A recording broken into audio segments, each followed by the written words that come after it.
സൂക്ഷിക്കണം എന്ന് ഓർമ്മപ്പെടുത്തുകയാണ്. അല്ലാഹു സുബ്ഹാനഹു വ തആല നമ്മുടെ ഈ ഒത്തുചേരൽ പരലോകത്ത് ഉപകരിക്കുന്ന സൽക്കർമ്മമായി സ്വീകരിക്കുമാറാവട്ടെ. അള്ളാഹുവിന്റെ മലക്കുകളുടെ പ്രാർത്ഥന ലഭിക്കുന്ന ബർക്കത്തുള്ള ഒരു മജ്ലിസായി ഈ സദസ്സിനെ റബ്ബ് സ്വീകരിക്കുമാറാവട്ടെ. സമയത്തിന്റെ വൈകൽ സംഘാടകരെ ആശങ്കാകുലരാക്കുന്നുണ്ട്. ഈ സെഷൻ കഴിഞ്ഞ് ഭക്ഷണവും നിസ്കാരവും കഴിഞ്ഞ് 1:45 നമുക്ക് അടുത്ത സെഷൻ ആരംഭിക്കണം എന്ന് പറയുമ്പോൾ ഈ സംസാരത്തിനും ഭക്ഷണത്തിനും സമയത്തിനും ആകപ്പാടെയുള്ളത് 1 മണിക്കൂറാണ്. ഇപ്പൊ സമയം 12:45. അതിന്റെ ഇടക്ക് ഇതൊക്കെ തീരണം. ഇതാണ് ഒന്നാമത്തെ ബേജാറ്. രണ്ടാമത്തെ ബേജാറ്, ഒരു 800 ആളുകളെയൊക്കെ പ്രതീക്ഷിച്ച് ഒരുങ്ങിയ സദസ്സിലേക്ക് 1300 ആളുകൾ കയറി വരുമ്പോഴുള്ള ഒരു ബേജാറുണ്ടല്ലോ, ആ ബേജാറുണ്ട്. മൂന്നാമത്തെ ബേജാറ് ഈ കാലാവസ്ഥന്റെ ബേജാറാണ്. നല്ല ചൂടുണ്ട്, അത്യാവശ്യമല്ലേ, നല്ല ചൂടത്താണ് നമ്മൾ ഇരിക്കുന്നത്. ഇങ്ങനെയൊക്കെ ഇരിക്കുന്നത് തന്നെ പടച്ചോന്റെ കൂലി പ്രതീക്ഷിച്ച് മാത്രമാണ് ഇരിക്കുക, അല്ലെങ്കിൽ എപ്പോഴോ ഇറങ്ങി പോയിട്ടുണ്ടാവും. എന്തായിരുന്നാലും അള്ളാഹു അർഹമായ പ്രതിഫലം നൽകട്ടെ. അപ്പോ ഈ ക്യാമ്പയിൻ നിങ്ങൾ കണ്ടിട്ടുണ്ടാവും. നമ്മുടെ ഈ സമ്മേളനം, നവോത്ഥാന സമ്മേളനം, കേരള നദ്വത്തുൽ മുജാഹിദീൻ ആവശ്യപ്പെട്ടത് പ്രകാരം നമ്മുടെ കേരളത്തിന്റെ എല്ലാ ഭാഗത്തും ഗൾഫ് മേഖലകളിലുമൊക്കെ ഈ നവോത്ഥാന സമ്മേളനം നടക്കുന്നുണ്ട്. ഈ നവോത്ഥാന സമ്മേളനത്തിന്റെ തലക്കെട്ട് നമ്മളെല്ലാവരും മനസ്സിലാക്കിയതുപോലെ അതിന്റെ മേലെ എഴുതി വെച്ച വരി നോക്കണി. ഇന്നത്തെ ഈ ക്യാമ്പ് കഴിഞ്ഞു പോകുമ്പോ അതെന്താണ് എന്ന് നിങ്ങൾക്ക് മനസ്സിലായിരിക്കണം. നവോത്ഥാനം, പ്രവാചകന്റെ മാതൃക, അതെന്താണ് സംഗതി, അതെന്തിനാണ് പറയുന്നത്, അതെങ്ങനെയാണ് നടപ്പാക്കേണ്ടത്, ഈ 3 കാര്യങ്ങളാണ് ഇന്നത്തെ ഈ ക്യാമ്പിലൂടെ നിങ്ങൾ മനസ്സിലാക്കേണ്ടത്. ഇത് മനസ്സിലാക്കാൻ വേണ്ടി തന്നെ ഈ ക്യാമ്പിൽ എന്ത് വിഷയമാണ് സംസാരിക്കേണ്ടത് എന്ന് കൃത്യമായിട്ട് നേരത്തെ പറഞ്ഞിട്ടുണ്ട്. ഇപ്പൊ ഇവിടെ സാബിക് പുല്ലൂര് സംസാരിച്ചൊരു വിഷയം, അതിനുശേഷം ഞാൻ സംസാരിക്കേണ്ട തൗഹീദുമായി ബന്ധപ്പെട്ടൊരു വിഷയം, അതിനുശേഷം പിന്നെ നമുക്ക് എന്താണ് ചരിത്രവും അതേപോലെ മുസ്ലിം ഇസ്ലാമിക വിശ്വാസത്തിന്റെ പ്രത്യേകതയുമായി ബന്ധപ്പെട്ടൊരു വിഷയമുണ്ട്. അതോടൊപ്പം തന്നെ പൗരോഹിത്യം നമ്മുടെ നാട്ടിലുണ്ടാക്കുന്ന അപശബ്ദങ്ങളെ കുറിച്ചുള്ള ഒരു ചർച്ചയുണ്ട്. ഈ 4 വിഷയങ്ങളും അതിന്റെ നോട്ടുകൾ പ്രിന്റ് ചെയ്ത് അതാത് പ്രഭാഷകന്മാർക്ക് അതിനെക്കുറിച്ച് ക്ലാസ് കൊടുത്ത് ശില്പശാല നടത്തി വളരെ ഒരുക്കത്തോടു കൂടിയാണ് കേന്ദ്രം ഈ നവോത്ഥാന സമ്മേളനത്തിന് തുടക്കം കുറിച്ചത്. അൽഹംദുലില്ലാഹ് എല്ലായിടത്തും ചെറുതും ഞാനിപ്പോ വരുന്നത് നമ്മുടെ കോട്ടക്കൽ മണ്ഡലം സമ്മേളനത്തിൽ പങ്കെടുത്താണ് വരുന്നത്. ഇനി ഇൻഷാ അല്ലാഹ് ഇവിടെ ഇപ്പൊ താനാളൂർ മണ്ഡലം നടക്കുകയാണ്. ഇനി 3 മണിയാകുമ്പോൾ എനിക്ക് കൊണ്ടോട്ടി മണ്ഡലം സമ്മേളനം കൊണ്ടോട്ടി നടക്കുന്നുണ്ട്, അവിടേക്ക് എത്തേണ്ടതുണ്ട്. ആകപ്പാടെ എല്ലാവരും ബേജാറ്. കാരണം മഴ പെയ്യുമ്പോഴേക്ക്, സ്കൂൾ തുറക്കുമ്പോഴേക്കൊക്കെ നമ്മുടെ പ്രോഗ്രാമുകളൊക്കെ ഏകദേശം തീർക്കാനുള്ള വളരെ തിരക്ക് പിടിച്ച ശ്രമത്തിലാണ് അല്ലെ. എല്ലാ കല്യാണ മണ്ഡപങ്ങളിലും നിക്കാഹിന്റെ തിരക്കാണല്ലേ, എല്ലായിടത്തും കല്യാണം നടക്കുക, തിരക്ക് കൂടിയിട്ട് അതിലേറെ വലിയൊരു തിരക്കുണ്ട്. എന്റെ നാട്ടിലൊരു ഡോക്ടറുണ്ട്, അദ്ദേഹം പറഞ്ഞത് അറിയോ, സുന്നത്ത് കല്യാണത്തിന്റെ തിരക്കിലാണെന്നാ. ഭയങ്കര ഓരോ ദിവസം 15ഉം 20ഉം കുട്ടികളെ സുന്നത്ത് കല്യാണം സ്കൂൾ തുറക്കുമ്പോത്തിന് ഇതൊക്കെ പാടെ തീർക്കണ്ടേ, വല്ലാത്ത ബേജാറിലാണ് നമ്മളൊക്കെ. അള്ളാഹു നമ്മുടെ പ്രയാസങ്ങളൊക്കെ ലഘൂകരിച്ച് തരുമാറാവട്ടെ. ഞാൻ സംസാരിക്കേണ്ടത് ഈ തൗഹീദുമായി ബന്ധപ്പെട്ട വിഷയം സംസാരിക്കണ്ടേ. പക്ഷേ ഈ തൗഹീദുമായി ബന്ധപ്പെട്ട വിഷയം സംസാരിക്കുമ്പോൾ ഒരു കാര്യം നിങ്ങൾ ആമുഖമായി മനസ്സിലാക്കണം.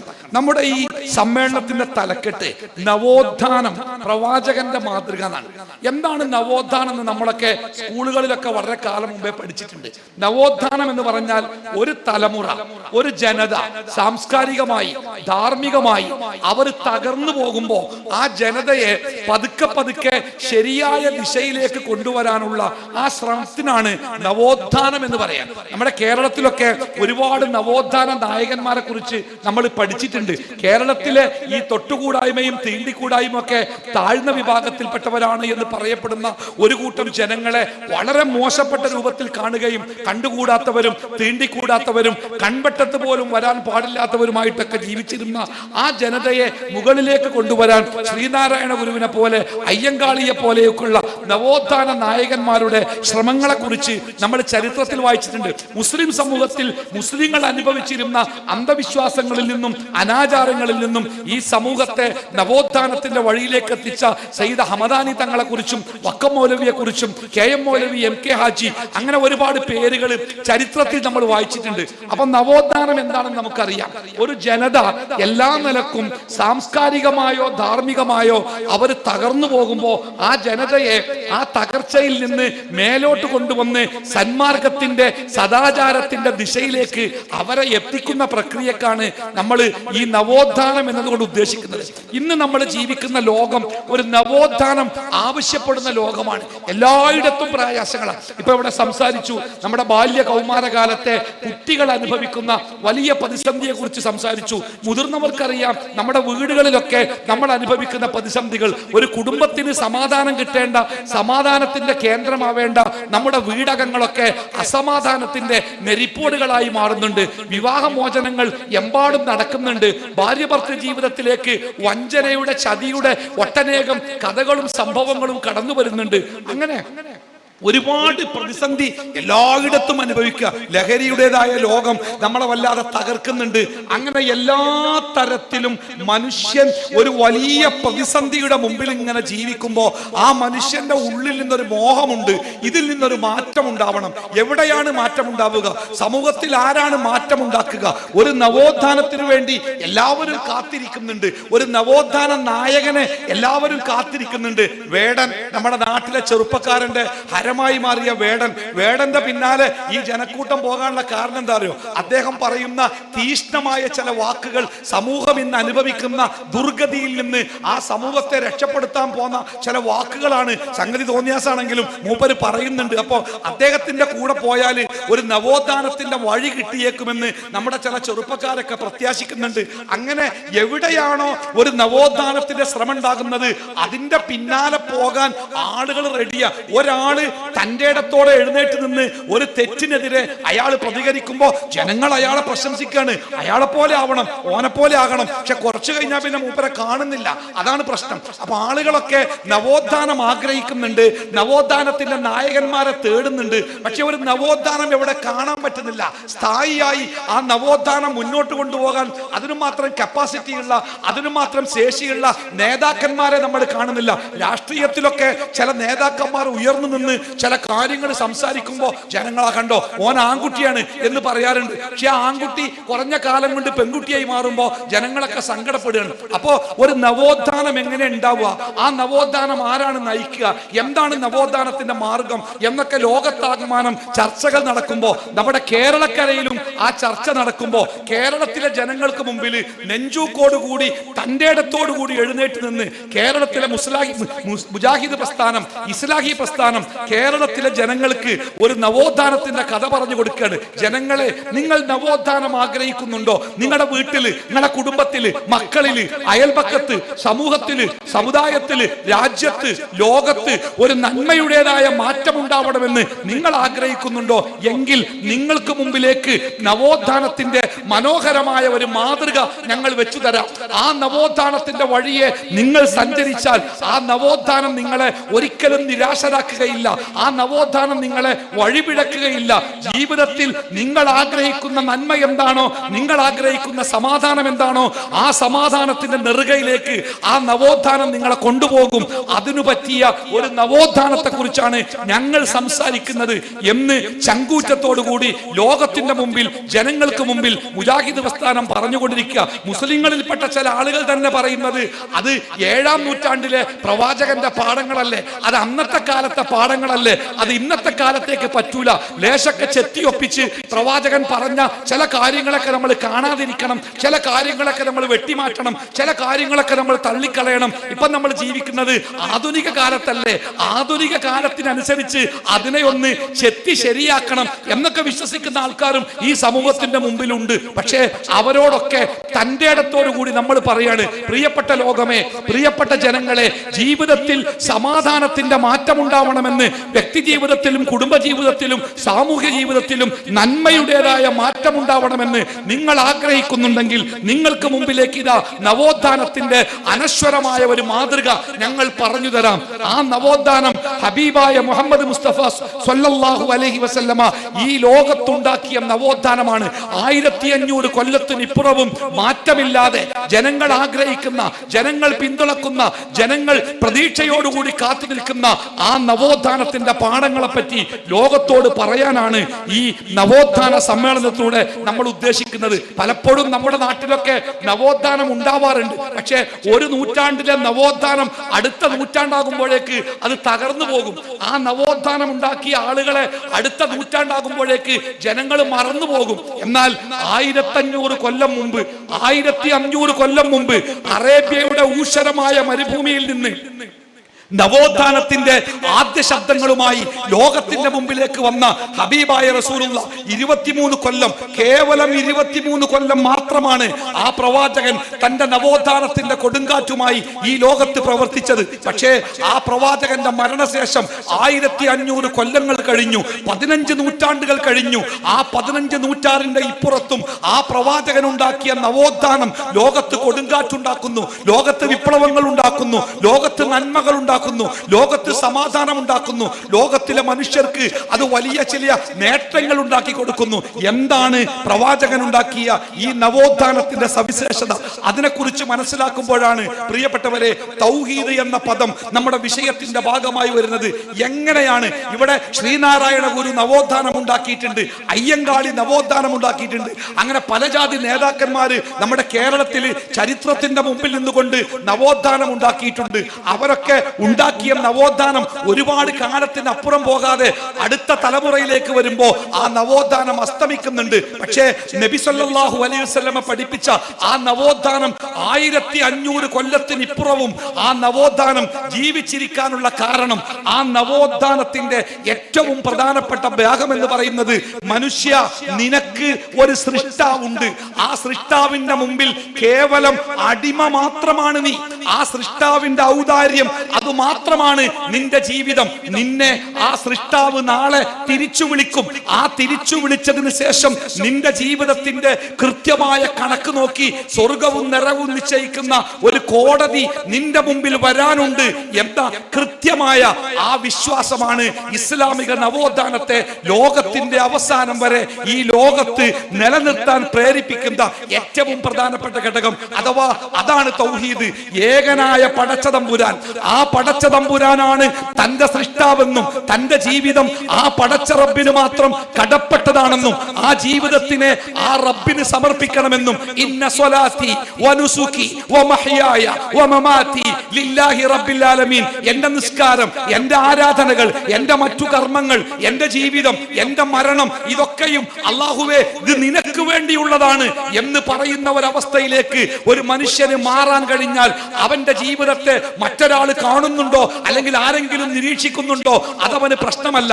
മാതാപിതാക്കളെ പേടിക്കുന്ന ഒരു കുട്ടിയെ സംബന്ധിച്ചിടത്തോളം മാതാപിതാക്കൾ ഇല്ലായിടത്ത് അവൻ തെറ്റുകൾ ചെയ്യാം. പോലീസിനെ പേടിക്കുന്ന ഒരാളെ സംബന്ധിച്ചിടത്തോളം പോലീസ് ഇല്ലാത്തിടത്ത് അവന് തെറ്റുകൾ ചെയ്യാം. ഭരണകൂടങ്ങളെ പേടിക്കുന്ന ഒരാളെ സംബന്ധിച്ച് ഭരണകൂടത്തിന്റെ കണ്ണിൽപ്പെടാതെ അവന് തെറ്റുകൾ ചെയ്യാം. എന്നാൽ പ്രപഞ്ച സൃഷ്ടാവായ പടച്ച റബ്ബിനെ ഭയപ്പെടുന്ന ഒരു മനുഷ്യനെ സംബന്ധിച്ചിടത്തോളം ജീവിതത്തിൽ എവിടെയാണ് അവൻ തെറ്റുകൾ ചെയ്യുക? അല്ലാഹു തആല ഖുർആനിൽ പറയുന്നുണ്ട്, ഫഅമ്മാമൻ ഖാഫ മഖാമ റബ്ബി വനഹൻ നഫ്സ അനിൽ ഹവാ. അല്ലാഹുവിന്റെ മുമ്പിൽ എന്റെ ജീവിതത്തിന്റെ കണക്ക് പറയുന്ന ഒരു നാളെ വരാനുണ്ടെന്നും ആ നാളെയിൽ ഞാൻ എന്റെ ജീവിതത്തിന്റെ കൃത്യമായ കണക്ക് എന്റെ മാതാപിതാക്കളുടെ, എന്റെ നാട്ടുകാരുടെ, എന്റെ പ്രിയപ്പെട്ടവരുടെ, എന്നെ അറിയുന്നവരുടെ, എന്റെ പരിചയക്കാരുടെ എല്ലാവരുടെയും മുമ്പിൽ എന്റെ സ്വകാര്യ ജീവിതത്തിന്റെ, എന്റെ വ്യക്തി ജീവിതത്തിന്റെ കൃത്യമായ കണക്കുകൾ മുടിനാരിഴ കീറി ഞാൻ പറയേണ്ട ഒരു നാളെ എനിക്ക് വരാനുണ്ട് എന്ന ബോധ്യത്തോടുകൂടി അള്ളാഹുവിനെ പേടിച്ചുകൊണ്ട് ആരാണോ ജീവിക്കുന്നത് അവർക്കുള്ളതാണ് സ്വർഗമെന്ന ആ അനശ്വരമായ ഇസ്ലാമിന്റെ പാഠമാണ് എന്റെ പ്രിയപ്പെട്ടവരെ 15 നൂറ്റാണ്ടിന് ശേഷവും തകർന്നു പോകാത്ത ഒരു നവോത്ഥാനത്തിന്റെ വഴിയായി നമ്മുടെ മുമ്പിലുള്ളത്. എന്റെ പ്രിയപ്പെട്ടവരോട് എനിക്ക് ഈ നവോത്ഥാനത്തിന്റെ ശ്രമങ്ങൾ, നവോത്ഥാനത്തിന്റെ പ്രവർത്തനങ്ങൾ ആദ്യം ഉണ്ടാവേണ്ടത് നമ്മളുടെ ജീവിതത്തിലാണ്, പിന്നെ ഉണ്ടാവേണ്ടത് നമ്മുടെ കുടുംബ ജീവിതത്തിലാണ്, നമ്മുടെ മക്കളിലാണ്, നമുക്ക് വേണ്ടപ്പെട്ടവരിലാണ്, നമ്മുടെ ബന്ധുക്കളിലാണ്, നമ്മുടെ സ്നേഹിതന്മാരിലാണ്, നമ്മുടെ ചുറ്റുപാടിലാണ്. ആ നവോത്ഥാനം ഇങ്ങനെ പോവുകയാണ്. നവോത്ഥാനം എന്നത് പ്രസംഗിക്കാൻ മാത്രമുള്ള വിഷയമല്ല. നവോത്ഥാനം എന്നത് എന്റെ ജീവിതത്തിൽ ഞാൻ ആദ്യം ഉൾക്കൊള്ളണം. നോക്കൂ, പ്രവാചകൻ പഠിപ്പിച്ച നവോത്ഥാനത്തിന്റെ പ്രത്യേകത, ലോകത്തിലെ ഒരു നവോത്ഥാന നായകനും ഈ ലോകത്തോട് പറയാൻ ധൈര്യപ്പെട്ടിട്ടില്ല.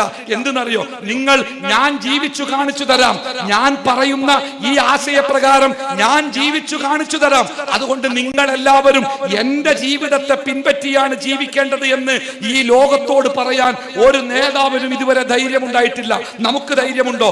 നമ്മളെ 2-3 മക്കള്, ആ മക്കളെ വിളിച്ചിട്ട്, മക്കളെ ദാ ഞാൻ നിങ്ങളെ ബാപ്പയാട്ടോ, നിങ്ങൾ ഞാൻ ജീവിക്കും പോലെ ജീവിക്കണം കേട്ടോ, എന്റെ ജീവിതത്തെ മാതൃകയാക്കണം കേട്ടോ എന്ന് സ്വന്തം മക്കളോട് പറയാൻ പ്രിയപ്പെട്ടവരെ നമുക്ക് ധൈര്യമുണ്ടോ? പലപ്പോഴും നമ്മൾ മക്കളോട് പറയാറുണ്ട്, നിങ്ങൾ ഇന്നെ പോലെ ആവരുത്, എനിക്ക് കാര്യമായിട്ട് പഠിക്കാൻ പറ്റിയിട്ടില്ല, എനിക്കൊന്നും നേടാൻ പറ്റിയിട്ടില്ല, അതുകൊണ്ടാണ് ഞാൻ നിങ്ങളെ പഠിപ്പിക്കണേ, നിങ്ങൾ ഇന്നെ പോലെ ആവരുത് എന്ന് പറയാൻ ബാപ്പിമ്മയൊക്കെ ഉണ്ട്. പക്ഷെ മക്കളെ, നിങ്ങൾ എന്നെ പോലെ ജീവിക്കണം കേട്ടോ എന്ന് നമ്മളുടെ മക്കളോട് പറയാൻ നമുക്ക് ധൈര്യമില്ലാത്ത കാലത്താണ് 1500 കൊല്ലം മുമ്പ് ലോകത്തിന്റെ നേതാവ്, ലോകത്തിന്റെ ഗുരുനാഥൻ മുഹമ്മദ് മുസ്തഫ സല്ലല്ലാഹു അലൈഹി വസല്ലമ ലോകത്തിലെ കോടിക്കണക്കിന് മനുഷ്യന്മാരോട്, അന്ന് ജീവിക്കുന്ന മനുഷ്യന്മാര് മാത്രമല്ല, ഖിയാമത്ത് നാൾ വരെ ഈ ലോകത്ത് ജീവിക്കുന്ന മുഴുവൻ മനുഷ്യന്മാരോടും ആ അല്ലാഹുവിന്റെ ഹബീബ് പറഞ്ഞു, ലഖദ് കാന ലക്കും ഫീ റസൂലില്ലാഹി ഉസ്വത്തുൻ ഹസന.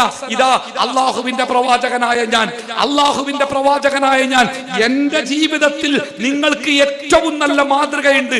നിങ്ങൾ എന്ത് കാണണം? നിങ്ങൾ എന്നെ നോക്കൂ. നിങ്ങൾ എന്ത് സംസാരിക്കണം? നിങ്ങൾ എന്നെ നോക്കൂ. നിങ്ങളുടെ ഇടപാടുകൾ എങ്ങനെയാവണം? നിങ്ങൾ എന്നെ നോക്കൂ. നിങ്ങളുടെ ബന്ധങ്ങൾ എങ്ങനെയാവണം? നിങ്ങൾ എന്നെ നോക്കൂ. നിങ്ങളുടെ കുടുംബങ്ങൾ എങ്ങനെയാവണം? നിങ്ങൾ എന്നെ നോക്കൂ. നിങ്ങളുടെ ഇടപാടുകൾ ഏത് കാര്യത്തിലും ഞാനാണ് നിങ്ങൾക്ക് മാതൃക, ഏറ്റവും നല്ല മാതൃക. ഞാൻ എങ്ങനെ ജീവിച്ചോ അതുപോലെ ജീവിച്ചാൽ നിങ്ങൾക്ക് ഏറ്റവും നല്ല ജീവിതം കിട്ടുമെന്ന് ഈ ലോകത്തോട് തന്റെ ഇടത്തോടു കൂടി പറയാൻ ധൈര്യം കാണിച്ച ഒരേ ഒരു നവോത്ഥാന നേതാവാണ് മുഹമ്മദ് മുസ്തഫ സല്ലല്ലാഹു അലൈഹി വസല്ലം. അതുകൊണ്ട് പ്രിയപ്പെട്ടവരെ മനസ്സിലാക്കുക, ജീവിതത്തിൽ മാറ്റം ഉണ്ടാവണോ? നമ്മൾ പലപ്പോഴും ചില ആളുകൾ വിളിക്കാറുണ്ട്, ഉസ്താദേ ഒരു സഹായം ചെയ്യോ? എന്താണ്? ഭയങ്കര പ്രശ്നം സാറേ, ആകെ ജീവിതത്തിലും മനസ്സിലൊക്കെ പ്രശ്നം, അതുകൊണ്ട് പൈസ തരുമാണോ? പൈസ ഒന്നും വേണ്ട, ഒരു കൗൺസിലിംഗ് വേണം, നിങ്ങൾക്ക് എപ്പോഴാണ് ഒഴിവുണ്ടാവുക? ഒന്ന് വരട്ടെ. ഒരുപക്ഷെ ബാപ്പയായിരിക്കാം, ഭർത്താവായിരിക്കാം, ഭാര്യയായിരിക്കാം, മക്കളായിരിക്കാം. എന്താ പ്രശ്നം? ആകെ പ്രശ്നമാണ്. സത്യത്തിൽ എന്റെ പ്രിയപ്പെട്ടവരെ, കൗൺസിലിംഗ് പ്രശ്നങ്ങൾക്ക് പരിഹാരമല്ല. കൗൺസിലിംഗ് എന്നാൽ അത് പ്രശ്നങ്ങൾ മനസ്സിലാക്കാനുള്ള ഒരു മാർഗം, പ്രശ്നത്തിന്റെ പരിഹാരമല്ല. പ്രശ്നത്തിന്റെ പരിഹാരം എന്താണ്? നോക്കൂ, അല്ലാഹു സുബ്ഹാനഹു തആല വിശുദ്ധ ഖുർആനിലൂടെ നമ്മളെ പഠിപ്പിച്ച ഒരായത്താണ് ഞാൻ നിങ്ങളെ ഓതി കേൾപ്പിച്ചത്. ആ ആയത്ത് ഇങ്ങനെയാണ്, ശരിക്കും ശ്രദ്ധിക്കണം. അല്ലദീന ആമനു വലം യൽബിസു ഈമാനുഹും ബിളുൽമിൻ. ശരിയായ വിശ്വാസം സ്വീകരിക്കുകയും ആ വിശ്വാസത്തിന്റെ കൂടെ ശിർക്കിന്റെ ഒരു തരി പോലും ജീവിതത്തിൽ ഉണ്ടാവുകയും ചെയ്തിട്ടില്ലെങ്കിൽ ഉലൈക ലഹുമുൽ അംൻ, അവർക്കാണ് ഈ ലോകത്ത് സമാധാനമുള്ളത്. വഹും മുഹ്തദൂൻ, അവരാണ് ഈ ലോകത്ത് ശരിയായ വഴിയിലൂടെ ജീവിക്കുന്നവർ. അപ്പോ ഈ ലോകത്ത് സമാധാനം വേണോ? സ്വസ്ഥത വേണോ? സന്മാർഗം വേണോ? സദാചാരം വേണോ? നമ്മുടെ മുമ്പിലുള്ളത് ഒരൊറ്റ മാർഗമാണ്. ഫമൻ തബിയ ഹുദായ, എന്റെ നിയമങ്ങളെ, അല്ലാഹു തആല പഠിപ്പിക്കുന്ന നിയമങ്ങളെ, ആ നിയമങ്ങളെ ആരാണോ കർശനമായി പിൻപറ്റുന്നത്, വലാ ഖൗഫുൻ അലൈഹിം, അവർക്കൊന്നിനെയും പേടിക്കേണ്ടി വരൂല, വലാഹും യഹ്സനൂൻ, അവർക്ക് ദുഃഖിക്കേണ്ടി വരൂല, വലാ യളില്ലു വലാ യഷ്ഖ, അവർ വഴിപിഴച്ചു പോകൂല, അവർ ദൗർഭാഗ്യവാന്മാരാവൂല. ആര്? ഫമൻ തബിയ ഹുദായ. ഈ ലോകത്ത് ജീവിക്കുന്ന ഏതൊരു മനുഷ്യൻ, എന്റെ പ്രിയപ്പെട്ട ഉമ്മമാരെ, പെങ്ങമാരെ, എന്റെ ബാപ്പമാരെ, സഹോദരിമാരെ, സത്യസന്ധമായി പറയട്ടെ, ജീവിതത്തിൽ സമാധാനം ഉണ്ടാവണം, ജീവിതത്തിൽ ശാന്തി ഉണ്ടാവണം, ജീവിതം സ്വസ്ഥമാവണം, സന്തോഷകരമാവണം എന്നാരെങ്കിലും ആഗ്രഹിക്കുന്നുണ്ടോ? ഇതാ നിങ്ങൾക്ക് ഏറ്റവും നല്ല മാർഗം, അല്ലാഹുവിൽ നിങ്ങളുടെ ജീവിതത്തെ സമർപ്പിക്കുക. അല്ലാഹു തആല ഖുർആനിൽ പറഞ്ഞത്, ഫമയ്യതവക്കൽ അലല്ലാഹ് ഫഹുവ ഹസ്ബു, ആരാണോ തന്റെ ജീവിതത്തിനെ അല്ലാഹുവിന് സമർപ്പിക്കുന്നത് അവൻ അല്ലാഹു മതി. അവന്റെ സങ്കടങ്ങളിൽ, അവന്റെ പ്രയാസങ്ങളിൽ, അവന്റെ സന്തോഷങ്ങളിൽ, അവന്റെ വേദനകളിൽ, അവന്റെ പ്രതിസന്ധികളിൽ, അവന്റെ ഉത്കണ്ഠകളിൽ അവന് അത് പങ്കുവെക്കാൻ അവന്റെ റബ്ബ് മതി. മതിയാവും. ആ റബ്ബാവട്ടെ അവന്റെ മുഴുവൻ കാര്യങ്ങളും അറിയുന്നവനാണ്. ആ റബ്ബാവട്ടെ അവന്റെ പ്രശ്നങ്ങൾ. ഞാൻ ചിലപ്പോ എനിക്ക് ഓർമ്മയുണ്ട്, ഞാൻ എന്റെ ഉമ്മാനോടൊരു പരാതി പറഞ്ഞു, ഉമ്മ ഇങ്ങനെ ഒരു പ്രശ്നമുണ്ട്, നിങ്ങളൊന്ന് ഇടപെടുമോ? എന്റെ ഉമ്മ എന്താ പറഞ്ഞല്ലോ, പൊയ്ക്കാ അവിടുന്ന്, ഇത് ചോരോ വേണ്ടാത്തോ ഇല്ലാതെ പറഞ്ഞു വരും, പോ അവിടുന്ന്. എന്റെ പ്രശ്നങ്ങൾ എന്റെ ഉമ്മാക്ക് പോലും അറിയുന്നില്ല. പക്ഷേ നിന്റെ ഏത് പ്രശ്നവും എന്റെ ഹൃദയത്തിന്റെ ഉള്ളിൽ അസ്വസ്ഥത ഉണ്ടാക്കുന്ന ഒരു ചെറിയ പൊടിയുണ്ടെങ്കിൽ അതുപോലും കൃത്യമായിട്ട് അറിയുന്ന എന്റെ റബ്ബ് എന്നോട് പറയുന്നത്, നിങ്ങൾക്ക് എന്ത് പ്രശ്നങ്ങളുണ്ടോ ആ പ്രശ്നങ്ങൾ എന്നോട് പറയുവിൻ.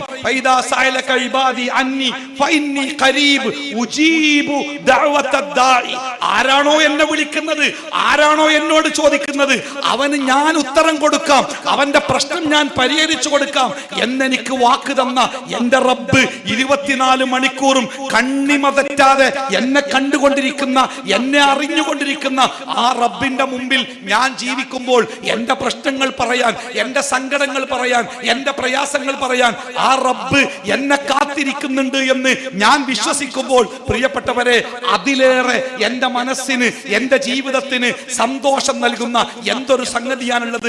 അതുകൊണ്ട് തന്നെ കുടുംബങ്ങളോട് ഞാൻ പറയാം, ഒത്തുകൂടിയ കുടുംബങ്ങളോട് ഞാൻ പറയാം, കുടുംബം എന്നത് സമാധാനത്തിന്റെ കേന്ദ്ര. ഒരു കുടുംബം പാർക്കുന്ന വീടിന് മസ്കൻ എന്നാണ് പറയാ. പക്ഷേ നമ്മുടെ കുടുംബങ്ങൾ അസമാധാനത്തിന്റെ നെരിപ്പോടുകളാകുന്നുണ്ട്. സമാധാനം തേടി ഒരു മനുഷ്യന് അസ്വസ്ഥത ഉണ്ടാകുമ്പോ എന്റെ വീട്ടിൽ പോയിക്കോട്ടെ, എന്നാ മനസ്സിന് സുഖം കിട്ടും എന്ന് പറയുന്നതിന് പകരം പ്രശ്നങ്ങൾ ഉണ്ടാകുമ്പോ വീട്ടിൽ നിന്ന് ഇറങ്ങിയിട്ട് നാട് വിട്ടു പോകുന്ന ആളുകളുടെ എണ്ണം നമ്മുടെ നാട്ടിൽ കൂടിക്കൊണ്ടിരിക്കുക. എന്തുകൊണ്ടാണ് നമ്മുടെ വീടകങ്ങളിൽ സമാധാനമില്ലാതാകുന്നത്?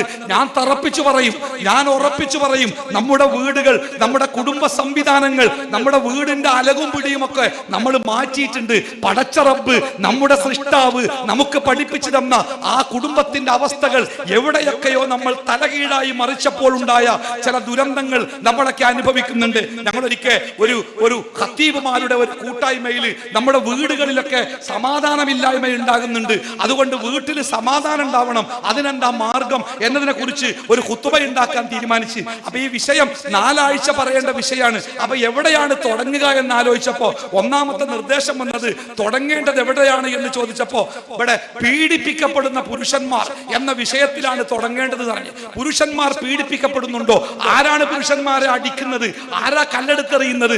ആരാ വീട്ടിൽ നിന്ന് പുറത്താക്കണേ? പിന്നെ എങ്ങനെ ഈ വിഷയം സംസാരിക്കും? അപ്പോഴാണ് വിശദീകരണം വന്നത്. ഒരു പുരുഷനെ സംബന്ധിച്ച് പീഡനം എന്ന് പറയുന്നത് അടിക്കലോ ഇടിക്കലോ അല്ല.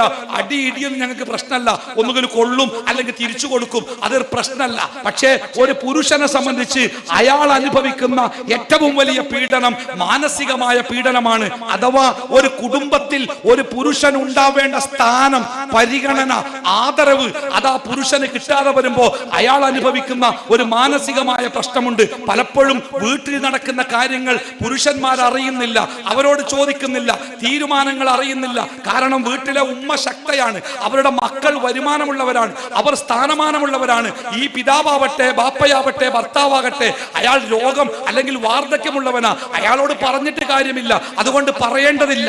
വീട്ടിലെ കാര്യങ്ങളൊക്കെ മറ്റുള്ളവർ കൂടി തീരുമാനിക്കുമ്പോൾ ഒരുപക്ഷെ ആ വീട്ടിലെ പുരുഷന്മാർ കനത്ത ഏകാന്തതയുടെ, കനത്ത മാനസിക സമ്മർദ്ദത്തിന്റെ, ഒറ്റപ്പെടലിന്റെ ലോകത്ത് ഒരു 40 വയസ്സിന് ശേഷം ഹൃദയസ്തംഭനം മൂലം മരിക്കുന്ന, സ്ട്രോക്ക് വന്ന് ജീവിതം തളർന്നു പോകുന്ന ആളുകളുടെ എണ്ണത്തിൽ സ്ത്രീകളുടെ ഇരട്ടിയാണ് പുരുഷന്മാരുടെ എണ്ണം എന്ന കണക്ക് പ്രസിദ്ധീകരിക്കുമ്പോൾ അതിന്റെ കാരണം പറയുന്നത് ഒരു പുരുഷൻ അനുഭവിക്കുന്ന കടുത്ത പ്രയാസത്തിന്റെ തീഷ്ണമായ ചില വഴികളുണ്ട്. പ്രിയപ്പെട്ട സഹോദരിമാരെ, നിങ്ങളാണ് അത് മനസ്സിലാക്കേണ്ടത്. നിങ്ങളുടെ വീടുകളിൽ അല്ലാഹു തആല പുരുഷന് കൊടുത്ത ഒരു സ്ഥാനമുണ്ട്. ആ സ്ഥാനം എന്താണെന്ന് അറിയുമോ? ആ വീടിന്റെ രാജാവാണ് ആ പുരുഷൻ. നിങ്ങളുടെ പുരുഷൻ എത്ര വയസ്സായവനാവട്ടെ, കാണാൻ ഭംഗിയില്ലാത്തവനാവട്ടെ, പ്രശ്നങ്ങളുള്ള ആളാവട്ടെ, രോഗിയാവട്ടെ, നിങ്ങളുടെ വീടിന്റെ രാജാവായി അല്ലാഹു തആല നിശ്ചയിച്ചതാണ് ആ പുരുഷന്. അതുകൊണ്ട് പ്രിയപ്പെട്ട സ്ത്രീകളെ, ആ പുരുഷനാണ് വീടിന്റെ രാജാവെന്ന് നിങ്ങൾ അംഗീകരിക്കണം. നിങ്ങളുടെ മക്കളെ പഠിപ്പിക്കണം, അറിയിക്കണം. ഏതു കാര്യത്തിൽ തീരുമാനമെടുക്കുമ്പോഴും ബാപ്പയോട് ചോദിച്ചിട്ടുണ്ടോ? ബാപ്പയെ അറിഞ്ഞിട്ടുണ്ടോ? ബാപ്പയോട് പറഞ്ഞിട്ടുണ്ടോ? ബാപ്പയുമായി ചർച്ച ചെയ്തിട്ടുണ്ടോ എന്ന ഒരു ചോദ്യം നിങ്ങളുടെ ഭാഗത്തുണ്ടാവണം. നിങ്ങൾ മാത്രമാണ് ഒരു പ്രത്യേക സമയത്തെത്തിയാൽ ഒരു വീട്ടിലെ ബാപ്പയുടെ തണൽ എന്ന് പറയുന്നത്, സംസാരിക്കാനുള്ളത്, ബാപ്പയുടെ വേദന അറിയുന്നത്, ബാപ്പയുടെ സന്തോഷം അറിയുന്നത് പലപ്പോഴും അവരുടെ ഭാര്യമാർ മാത്രമാണ്.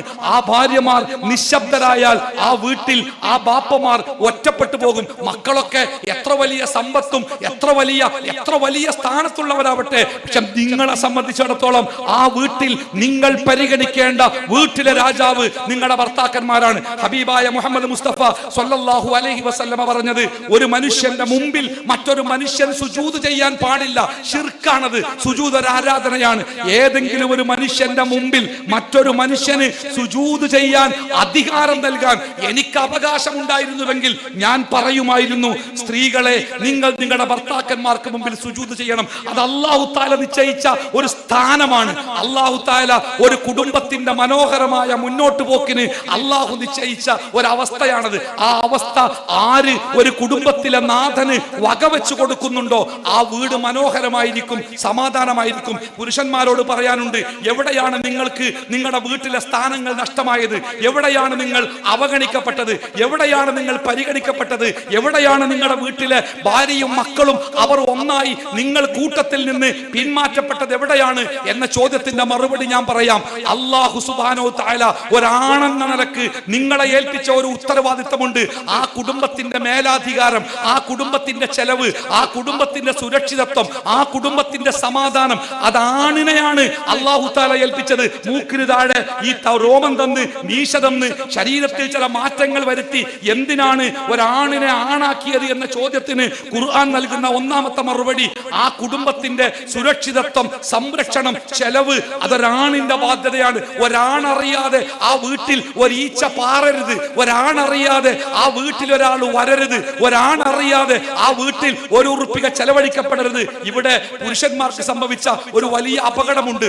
അവർ സ്ത്രീകളുടെ വളർച്ചയും സ്ത്രീകളുടെ പുരോഗതിയും കണ്ടപ്പോ പുരുഷന്മാർക്ക് ഒരു വളവ് തോന്നിയതാ. അത് ഓളങ്ങട്ട് ഏൽപ്പിച്ചാല് ഓള് നടത്തിക്കോളും. ഓക്കൊരു ജോലി, ഓക്കൊരു വരുമാനം ആയിക്കോട്ടെ. പിന്നെ ആശുപത്രി ഓളന്നെ, വില്ലേജ് ഓളന്നെ, സ്കൂൾ ഓളന്നെ, എല്ലാം ഓളന്നെ.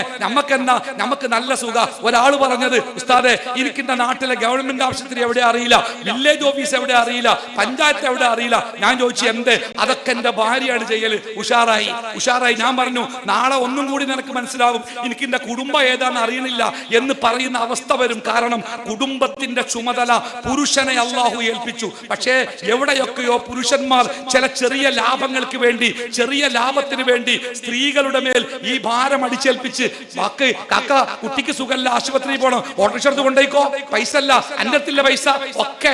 ആ പെണ്ണിന് രാവിലെ 8 മണിക്ക് ഓടിപ്പാഞ്ഞ് ഓഫീസിൽ, വൈകുന്നേരം 6 മണിക്ക് ഓടിപ്പാഞ്ഞ് വീട്ടിൽ, പിന്നെ കഷ്ടപ്പെട്ട് വീട്ടിലെ ചെലവുകൾ. പുരുഷനെ സംബന്ധിച്ച് അവനങ്ങനെ എവിടെയോ ലോകത്ത്, സാങ്കല്പിക ലോകത്ത് അവൻ രാജാവായി വായ. കുറച്ച് കഴിയുമ്പോഴേ ഈ പെണ്ണുങ്ങൾക്ക് തോന്നും മൂപ്പരെ കൊണ്ട് ഒരു കാര്യമല്ല.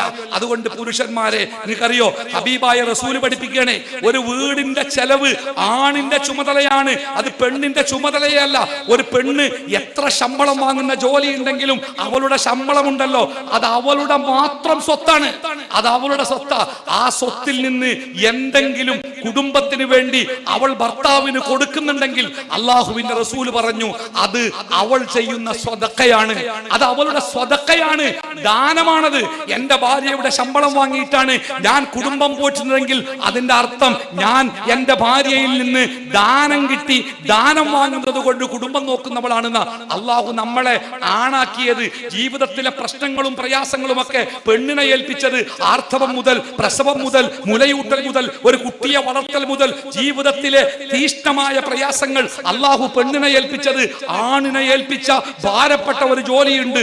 ഈ ലോകത്തിലെ പരുപരുത്ത യാഥാർത്ഥ്യങ്ങളോട് പൊരുതി ഈ കുടുംബത്തിന് സംരക്ഷണം കൊടുക്കേണ്ടവനാണ്. അതിൽ നിന്നും ഒഴിവായിട്ട് ആ ഭാരം കൂടി ഒരു പെണ്ണിന്റെ തലയിലേക്ക് വെക്കുമ്പോ പിന്നെ ആ കുടുംബത്തിൽ ഒരാണിന്റെ സ്ഥാനം എന്താണ്? ഞാൻ ഈ അടുത്ത ദിവസം ഒരു പ്രഭാഷകന്റെ തമാശയിലുള്ള ഒരു പ്രസംഗം കേട്ടെ. അദ്ദേഹം പറയുന്നുണ്ട്, എന്റെ വീട്ടിലും കുടുംബത്തിലും ചെറിയ ചെറിയ കാര്യങ്ങളൊക്കെ എന്റെ ഭാര്യയാണ് തീരുമാനിക്കാറ്, വലിയ വലിയ കാര്യങ്ങളൊക്കെ ഞാനാണ് ചിന്തിക്കാറ്. അപ്പൊ എന്തൊക്കെയാ ഭാര്യ തീരുമാനിക്കല്? അത് കുട്ടികളെ പഠനം, ഓല ആശുപത്രി, ഓല സ്കൂള്, ഓല കല്യാണം, ഡ്രസ്സ് വാങ്ങല്, സ്വർണം വാങ്ങല്, വാങ്ങല്, ഇത്തരം കാര്യങ്ങൾ, ചെറിയ ചെറിയ കാര്യങ്ങൾ, ഇതൊക്കെ ഭാര്യയാണ് ആലോചിക്കലും ചെയ്യലും. ഓൾ ആലോചിക്കും, ഓള് പൈസ ഉണ്ടാക്കും, ഓല് ചെയ്യും. അപ്പൊ നിങ്ങൾ എന്താ ആലോചിക്കല്? ഞാൻ വലിയ വലിയ കാര്യം. ഏതാണ് ഈ വലിയ കാര്യം? അത് ഗസയിൽ എപ്പോഴാണ് ബോംബ് ഇടേണ്ടത്, അമേരിക്കൻ പ്രസിഡന്റിനെ എപ്പോഴാണ് മാറ്റേണ്ടത്, ഇന്ത്യയിലെ തെരഞ്ഞെടുപ്പിൽ ഏത് ബാലറ്റാ ഉപയോഗിക്കേണ്ടത്, അങ്ങനെ അങ്ങാടിയിൽ ഇരുന്നിട്ട് ഞങ്ങൾ വലിയ വലിയ കാര്യങ്ങൾ ചർച്ച ചെയ്യും. ഞങ്ങളെ ഭാര്യ വീട്ടിൽ നിന്ന് കുട്ടീനെ ആശുപത്രി കൊണ്ടുപോകുക, മകൾക്ക് കല്യാണം ഉണ്ടാക്കുക, സ്വർണം വാങ്ങുക, സ്കൂൾ കഴിഞ്ഞാൽ കോളേജിലേക്ക് ചേർക്കുക, അങ്ങനത്തെ കൊച്ചു കൊച്ചു കാര്യങ്ങളൊക്കെ ഓല് ചെയ്യുക. വലിയ വലിയ കാര്യമൊക്കെ നമ്മൾ ആലോചിക്കുക. ഇത് തമാശയായിട്ട് പറഞ്ഞതാണെങ്കിലും പല കുടുംബത്തിലും ഇത്തരം ചില അവസ്ഥകൾ ഉണ്ടാവുന്നുണ്ട്. ഈ അവസ്ഥകൾ ഉണ്ടാകുമ്പോൾ താൻ അറിയാതെ തൻ്റെ വീട്ടിലെ കാര്യങ്ങളൊക്കെ തൻ്റെ ഭാര്യ നിർവഹിക്കണം എന്ന അവസ്ഥയിലേക്ക് എത്തുമ്പോൾ പിന്നെ ഒരു കുടുംബനാഥന്റെ ആവശ്യം ആ കുടുംബത്തിന് ഇല്ലാതെ വരുമ്പോൾ ഒറ്റപ്പെട്ടു പോകും. അല്ലെങ്കിൽ അവർ നമ്മളെ ഒറ്റപ്പെടുത്തി കളയും. കോഴിക്കോട് കടപ്പുറത്ത് അത്ര വിറ്റ് നടക്കുന്ന 10-65 വയസ്സ് കഴിഞ്ഞ ഒരു സാധു മനുഷ്യനുണ്ട്. അദ്ദേഹത്തോട് സംസാരിച്ച എൻ്റെ ഒരു സഹോദരൻ എനിക്ക് ദീർഘമായ ഒരു മെസ്സേജ് അയച്ചു. ഇത് നിങ്ങൾ പ്രസംഗത്തിൽ പറയണം കേട്ടോ, ഇതൊരു സത്യമാണ്. അയാൾ അത്യാവശ്യം പണമുള്ളവനാ. 30 കൊല്ലം ഗൾഫിൽ പൈസ ഉണ്ടാക്കി നാട്ടിൽ വലിയ വീട് വെച്ച് സ്വസ്ഥമായിട്ട് ജീവിക്കാമെന്നതാ. ഒരു മകൻ US-ലാണ്, മറ്റോ മകൻ UK-യിലാണ്. ആകെ 2 ആൺകുട്ടികളേ ഉള്ളൂ. പഠിപ്പിച്ച് നല്ല അവസ്ഥയിൽ എത്തിയിട്ടുണ്ട്. പക്ഷേ അയാള് കടപ്പുറത്ത് അത്ര വിറ്റ് കിടക്കുക. എന്താ കാരണം എന്നറിയോ? US-ലുള്ള മകൻ പറഞ്ഞത്ര, പാപ്പ ഒരു ബിസിനസ് തുടങ്ങണം, അതിന് കുറച്ച് പൈസ വേണം. പാപ്പ പറഞ്ഞു, മക്കളെ പൈസ അല്ലല്ലോ, ഗൾഫിലാണെങ്കിൽ തിരിമറി നടത്താം, ഇവിടെ ഒന്നുമില്ല. പക്ഷെ അപ്പൊ മകൻ പറഞ്ഞു, വേണ്ട പാപ്പ, നമ്മുടെ സ്ഥലവും വീടും ഉണ്ടല്ലോ, നല്ല വില കിട്ടും, നമുക്ക് വിൽക്കല്ലേ. പാപ്പ പറഞ്ഞു, മക്കളെ വിൽക്കാൻ പാടില്ല, കാരണം വീട് വിറ്റാല് വഴിയാധാരാകുന്ന ഈ ബാപ്പാക്ക് നേരത്തെ അറിയാം. ബാപ്പ പറഞ്ഞു, ഇത് വിൽക്കാൻ പറ്റൂല. പക്ഷെ പിന്നെ സംസാരമൊന്നും ഉണ്ടായില്ല. പിന്നെന്താ അറിഞ്ഞാൽ ഞങ്ങള് വീട് വിറ്റിരിക്കുന്നു. എന്റെ സംഭവം എന്നറിയോ? ഗൾഫിലായിരിക്കുമ്പോ ഒരു സാമ്പത്തികമായ പ്രയാസത്തിൽപ്പെട്ടപ്പോ ഈ ബാപ്പ എന്ത് ചെയ്തു? തന്റെ സ്വത്തുകളൊന്നും നഷ്ടപ്പെടാതിരിക്കാൻ വേണ്ടി ഈ വീടും പറമ്പും ഭാര്യയുടെ മേൽ എഴുതി കൊടുത്തിരുന്നു. ആ ഭാര്യയും മക്കളും ഒത്താണ് സ്ഥലം വിറ്റത്. സ്ഥലം വിറ്റ് കിട്ടിയ പണം കൊണ്ട് 2 മക്കൾ, ഒരാൾ UK-യിലേക്കും US-ലേക്ക് പോയവൻ ഭാര്യയെയും കൂട്ടി പോയി. പാർക്കാൻ വീടില്ലാതെ 10-30 കൊല്ലം മരുഭൂമിയിൽ ഒരു മൃഗത്തിനെ പോലെ പണിയെടുത്ത് അധ്വാനിച്ച മനുഷ്യൻ ഇന്ന് ഒരു നേരത്തെ ഭക്ഷണത്തിന് വേണ്ടി കോഴിക്കോട് കടപ്പുറത്തെ ബീച്ചിൽ അദ്ദേഹം അത്ര വിറ്റ് നടക്കുക. ഒറ്റപ്പെട്ടു പോകുന്ന മനുഷ്യന്റെ കഥ ഞാൻ പറഞ്ഞു. അതുകൊണ്ട് ആണുങ്ങൾ ശ്രദ്ധിക്കേണ്ട കാര്യമുണ്ട്. നിങ്ങൾ ആണാണെങ്കിൽ, ഞാനൊരാണാണ് എന്ന ബോധ്യം നിങ്ങൾക്കുണ്ടെങ്കിൽ നിങ്ങളുടെ കുടുംബം പോറ്റേണ്ടത് നിങ്ങളാണ്. നിങ്ങളുടെ കുടുംബത്തിലെ കാര്യങ്ങൾ തീരുമാനിക്കേണ്ടത് നിങ്ങളാണ്. ആ കുടുംബത്തിൽ നടപ്പിലാക്കേണ്ട കാര്യങ്ങൾ നിങ്ങൾ അറിഞ്ഞിട്ടാവണം. നിങ്ങൾ പറയുന്ന കാര്യങ്ങൾ കുടുംബത്തിൽ മനോഹരമായി നിർവഹിക്കുന്നത് നിങ്ങളുടെ ഭാര്യയുടെ ചുമതലയാണ്. ഭർത്താവിന്റെ വീട്ടിലെ കാര്യങ്ങൾ ഭംഗിയായി നടത്തേണ്ടവൾ, അതിനാവശ്യമായ പണം, അതിനാവശ്യമായ പിൻബലം, അതിനാവശ്യമായ തന്റെ ഇടം, അതൊക്കെ കൊടുക്കേണ്ടത് ഒരു പുരുഷന്റെ ചുമതലയാണ്. അത് ലഭിക്കുമ്പോൾ അതുകൊണ്ട് തന്റെ കുടുംബത്തെ അപകടങ്ങളില്ലാതെ, മൂല്യച്യുതികളില്ലാതെ മുന്നോട്ട് കൊണ്ടുപോകേണ്ടവൾ ആ വീട്ടിലെ സ്ത്രീയാണ്. പക്ഷേ സ്ത്രീകൾക്കുമേൽ അമിതമായ ഭാരമേൽപ്പിക്കുകയും സ്ത്രീകളെ പുറത്തേക്ക് തുറന്നുവിടുകയും കാര്യങ്ങൾ ചെയ്യാൻ മറ്റുള്ളവർക്ക് മുമ്പിൽ നമ്മുടെ സ്ത്രീകൾ പോയിട്ട് ഓച്ചാനിച്ച് നിൽക്കേണ്ട അവസ്ഥകൾ വരുമ്പോൾ തകർന്നു പോകുന്നത് അള്ളാഹു നമ്മളെ പഠിപ്പിച്ച ഒരു നിയമത്തിന്റെ സംവിധാനമാണ് എന്നുകൂടി ഓർക്കണം. ഒരൊറ്റ കാര്യം കൂടി പറഞ്ഞ് ഞാൻ അവസാനിപ്പിക്കട്ടെ. ഞാൻ പറഞ്ഞല്ലോ സഹോദരിമാരോട്, നിങ്ങൾ നിങ്ങളുടെ ഭർത്താക്കന്മാരോട് എത്രമാത്രം ബന്ധപ്പെട്ടിരിക്കണം. നിങ്ങളുടെ വീട്ടിൽ ആരൊക്കെ ഉണ്ടെങ്കിലും എങ്ങനെയൊക്കെ ഉണ്ടെങ്കിലും നിങ്ങളുടെ വീട്ടിൽ നിങ്ങൾ ഏറ്റവും ഏറെ ആദരിക്കേണ്ടത് നിങ്ങളുടെ ഭർത്താവിനെ തന്നെയാവണം. അദ്ദേഹം അറിയാതെ ഒരു കാര്യത്തിന് നിങ്ങൾ ഒന്നിന്റെയും കൂടെ ഉണ്ടാവരുത്. പലപ്പോഴും പല രക്ഷിതാക്കളും പരാതി പറയാറുണ്ട്, മകൾ ഒരു പ്രണയത്തിൽ പെട്ടിട്ടുണ്ട്, ഞാൻ ഇപ്പോഴാണ് അറിഞ്ഞത്, ഇനി എന്താ ചെയ്യാ? ഞാൻ പറഞ്ഞു തീർത്തൂടെ? പറഞ്ഞു തീർക്കാൻ പറ്റൂല, അതിനൊരുപാട് കാലയിക്കണ്. എന്നിട്ട് ആരും അറിഞ്ഞില്ലേ? അറിഞ്ഞിരുന്നു, എന്റെ ഭാര്യ അറിഞ്ഞിരുന്നു, അവൻ വീട്ടിൽ വന്നിട്ടുണ്ട്, ഞാനില്ലാത്ത സമയത്ത് അയാളും ഭാര്യയും സംസാരിച്ചിട്ടുണ്ട്, ഭാര്യ അയാളെ വിളിക്കാറുണ്ട്, അവർ തമ്മിൽ ബന്ധങ്ങൾ ഉണ്ടാവാറുണ്ട്, കെട്ടിച്ചു തരാമെന്ന് അവള് പറഞ്ഞിട്ടുണ്ട്. പക്ഷെ ഈ പോത്ത് ഞാൻ മരുഭൂമിയിൽ പണിയെടുക്കുന്ന ഞാനൊന്നും അറിഞ്ഞില്ല എന്ന് പറഞ്ഞ് സങ്കടപ്പെട്ട് കരയുമ്പോ, പ്രിയപ്പെട്ട ഭാര്യമാരെ, ഹബീബായ മുഹമ്മദ് മുസ്തഫ സ്വല്ലല്ലാഹു അലൈഹി വസല്ലമ പഠിപ്പിച്ച ഒരു ഹദീസ് ഉണ്ട്. ഞാൻ ആ ഹദീസ് പറയുമ്പോ ഒരു സംഭവം കൂടി ചേർത്ത് പറയട്ടെ. ഇവിടെ ആശുപത്രിയിൽ 85 കൊല്ലായി ആശുപത്രിയിൽ വാർദ്ധക്യ സഹജമായ രോഗം ബാധിച്ച് ശരീരമൊക്കെ പൊട്ടിക്കിടക്കുന്ന ഒരു 85 വയസ്സുള്ള വൃദ്ധനായ മനുഷ്യനുണ്ട്. പരിചരിക്കുന്നത് ഭാര്യയാണ്. മെലിഞ്ഞുണങ്ങിയ ഒട്ടി പൊട്ടിപ്പോയ ഒരു ഭാര്യ, 3 മക്കളുണ്ട് ഗൾഫിൽ, പെൺമക്കളാ, നല്ല സമ്പന്നരാ, ഇഷ്ടംപോലെ പൈസ ഉണ്ട്. അതുകൊണ്ട് രോഗിയെ ആശുപത്രിയിലാണ് കിടക്കുന്നത്, ദീർഘകാലമായി കിടക്കുന്നത്, പ്രത്യേകിച്ച് മരുന്നൊന്നുമില്ല, ഇങ്ങനെ പൊട്ടിയിട്ടുണ്ട്, ബാത്റൂം കാര്യങ്ങളൊക്കെ വേറൊന്നുമില്ല.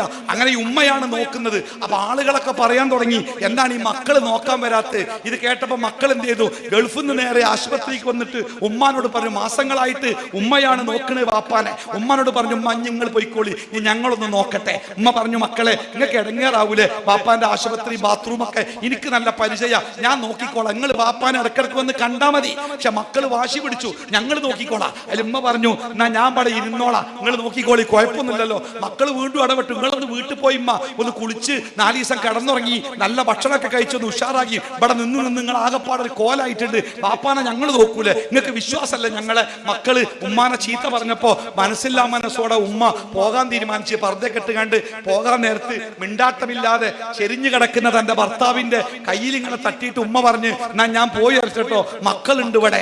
അയാള് ചെരിഞ്ഞു കിടക്കുന്നയാള്, സംസാരിക്കാൻ ശേഷിയില്ലാത്തയാൾ ഒന്ന് മലർന്നു കടന്നിട്ട് ഉമ്മാന്റെ മുഖത്തേക്കൊരു നോട്ടം. കഴിഞ്ഞ 10-60 കൊല്ലമായി ആ മനുഷ്യന്റെ നോട്ടത്തിന്റെ മുഴുവൻ അർത്ഥമറിയുന്ന ആ ഉമ്മ പെട്ടെന്ന് മനസ്സിലായി, ഞാൻ പോണ ഇഷ്ടല്ല. അതുകൊണ്ട് ആ ഉമ്മ പറഞ്ഞു, എന്നാ ഞാൻ പോണില്ല. ഉമ്മ തന്റെ പർദ്ദയൂരി ആണിയിൽ തൂക്കി അവിടെ തന്നെ ഇരുന്നപ്പോ മക്കൾ കളിയാക്കി, ഞങ്ങളെ ഭർത്താക്കന്മാരെ മരുഭൂമിയിൽ വിട്ടാ വന്നത്, ഞങ്ങൾക്ക് അതിന് കുഴപ്പമുണ്ടായിട്ടില്ല, നിങ്ങൾക്ക് നിങ്ങളെ ഭർത്താവിനെ വിട്ട് വീട്ടിൽ പോകാൻ പറ്റൂലല്ലേ? മക്കൾ കളിയാക്കി. ഉമ്മ കളിയാക്കലൊക്കെ കേട്ട് പറഞ്ഞു, ഞാൻ പോണില്ല, ഞാൻ ഇവിടെ തന്നെ ഇരിക്കുകയാണ്. വാപ്പ ചെരിഞ്ഞു കിടക്കുന്ന വാപ്പ ഒന്നുകൂടി മലർന്നു കടന്ന് ഉമ്മാന്റെ മുഖത്തേക്ക് നോക്കി ഒന്ന് ചിരിച്ചു. 10-60 കൊല്ലം മുമ്പ് ആദ്യ രാത്രിയിൽ ആ റൂമിൽ വെച്ച് കണ്ടുമുട്ടിയപ്പോ ചിരിച്ച പോലെ ഒരു ചിരി. ആ ചിരി ചിരിച്ച് ഒന്നുകൂടി ബാപ്പ തിരിഞ്ഞു കടന്നു. പിന്നെ ഒരു 10 മിനിറ്റ് കഴിഞ്ഞപ്പോ കേട്ട വാർത്ത, ആ ബാപ്പ മരിച്ചു എന്നാ. ഞാൻ ഈ സംഭവം പറഞ്ഞ എന്താ അറിയോ? ഹബീബായ റസൂലുള്ളാഹി സ്വല്ലല്ലാഹു അലൈഹി വസല്ലം പറഞ്ഞു, ഏതൊരു സ്ത്രീ അവളുടെ ഭർത്താവ് മരിക്കുന്ന സമയത്ത് അവളെ പ്രണയിച്ചുകൊണ്ട്, അവളെ ഇഷ്ടപ്പെട്ടുകൊണ്ട്, അവളെ സ്നേഹിച്ചുകൊണ്ടാണ് ആ ഭർത്താവ് മരിച്ചതെങ്കിൽ അവൾക്ക് സ്വർഗത്തിൽ പോകാം. എങ്ങനെ പോകാന്നറിയോ? സ്വർഗത്തിൽ 8 വാതിലുണ്ട്. നിസ്കരിച്ചോരെ വാതില്, നോമ്പ് നോറ്റോരെ വാതില്, രക്തസാക്ഷിയുടെ വാതില്. ആ വാതിലിലൂടെ അവർക്കേ പോകാൻ പറ്റൂ. പക്ഷേ ഏതൊരു സ്ത്രീ അവളുടെ ഭർത്താവ് മരിക്കുന്ന സമയത്ത് അവളെ പ്രണയിച്ചുകൊണ്ട്, അവളെ ഇഷ്ടപ്പെട്ടുകൊണ്ട്, അവളെ സ്നേഹിച്ചുകൊണ്ട്, അവളുടെ സാന്നിധ്യം ആഗ്രഹിച്ചുകൊണ്ട് ഒരു ഭർത്താവ് മരണപ്പെട്ടിട്ടുണ്ടോ, ആ സ്ത്രീക്ക് സ്വർഗത്തിൽ പോകാം. എങ്ങനെയെന്നറിയോ? സ്വർഗത്തിന്റെ ഏത് വാതിലിൽ കൂടി പോകാം. പ്രിയപ്പെട്ട സഹോദരിമാരെ, നിങ്ങളുടെ സ്വർഗമാണ് നിങ്ങളുടെ ഭർത്താക്കന്മാർ. അതുകൊണ്ട് പ്രണയിക്കുക. അവസാന നിമിഷം വരെ രോഗമുണ്ടാവാം, പ്രയാസമുണ്ടാവാം. നിങ്ങളുടെ കുടുംബത്തിൽ ആരെന്ത് കാര്യം പറഞ്ഞാലും നിങ്ങൾ ഒരുപക്ഷെ തളർന്നു കിടക്കുന്നു ഭർത്താവെങ്കിൽ പോലും ആ ഭർത്താവിന്റെ അടുത്ത് വന്ന് പറയണം, നോക്കി ഇക്കാക്ക ഇങ്ങനെയൊക്കെ പറയുന്നുണ്ട്, നമ്മൾ എന്താ ചെയ്യുക? ഒരുപക്ഷെ സംസാരിക്കാൻ പറ്റാത്ത അവസ്ഥയിലാവാം, കണ്ണ് നിറഞ്ഞിട്ടുണ്ടാവാം. പക്ഷേ അത് നിങ്ങളുടെ ബാധ്യതയാണ്. നിങ്ങളുടെ കുടുംബത്തിൽ നിങ്ങളുടെ ഭർത്താക്കന്മാർ പരിഗണിക്കപ്പെടണം. പ്രിയപ്പെട്ട പുരുഷന്മാരെ, അള്ളാഹുവിന്റെ ഹബീബിന്റെ ഒരു വാക്ക് കൂടി പറയട്ടെ. ഈ ലോകത്ത് ജീവിക്കുന്ന ഒരു മനുഷ്യൻ നാളെ സ്വർഗത്തിലെത്തണമെങ്കിൽ അവൻ അമലുകൾ മാത്രം ചെയ്താൽ പോരാ, അവൻ സൽ സ്വഭാവിയാവണം. ഏറ്റവും നല്ല സ്വഭാവമുള്ളവനാരോ അവനാണ് സ്വർഗമുള്ളത്. നിങ്ങൾ സൽ സ്വഭാവിയാണ് എന്ന സർട്ടിഫിക്കറ്റ് ആരാണ് തരേണ്ടത്? സ്കൂളിലെ ഹെഡ് മാസ്റ്റർ ആണോ, തഹസിൽദാർ ആണോ, അതല്ല വില്ലേജ് ഓഫീസർ ആണോ? ആരുടെ സ്വഭാവ സർട്ടിഫിക്കറ്റാ വേണ്ടത്? സംശയിക്കേണ്ട, നിങ്ങളുടെ ഭാര്യമാരുടെ സ്വഭാവ സർട്ടിഫിക്കറ്റാ. റസൂലുള്ള പറഞ്ഞു, ഏറ്റവും നല്ല സ്വഭാവമുള്ളവനെ സ്വർഗത്തിൽ പോകൂ. നിങ്ങളുടെ ഭാര്യമാരോട് ഏറ്റവും നന്നായി പെരുമാറുന്നവനാരോ അവനാണ് ഏറ്റവും നല്ല സ്വഭാവമുള്ളവൻ. എന്നിട്ട് റസൂൽ പറഞ്ഞു, ഞാൻ എന്റെ ഭാര്യമാരോട് ഏറ്റവും നന്നായി പെരുമാറുന്നവനാണ്. സ്വന്തം ഭാര്യമാരെ, സ്വന്തം മക്കളുടെ ഉമ്മമാരെ തള്ള എന്ന് വിളിക്കുന്നവർ, വൃത്തികെട്ടവൾ എന്ന് വിളിക്കുന്നവർ, ശപിക്കുന്നവർ, പ്രിയപ്പെട്ടവരെ മനസ്സിലാക്കുക, ജീവിതത്തിലൊക്കെ പരീക്ഷണമാണ്. കിട്ടിയതും കിട്ടാത്തതും ഒക്കെ പരീക്ഷണമാണ്.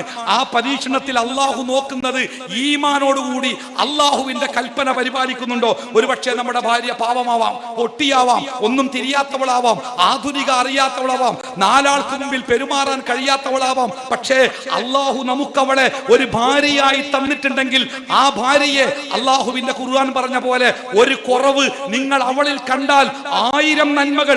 എനിക്ക് വേണ്ടി എന്റെ ഒരു മകനെ ഗർഭം ചുമന്ന് പ്രസവിച്ച് പോറ്റി വളർത്തി എന്റെ ഭാര്യ, അതുമാത്രം മതിയാകും ഒരു ജീവിതകാലം മുഴുവനും ഞാൻ എന്റെ ഭാര്യയെ ബഹുമാനിക്കാനും ആദരിക്കാനും. ഞാൻ അവസാനിപ്പിക്കട്ടെ.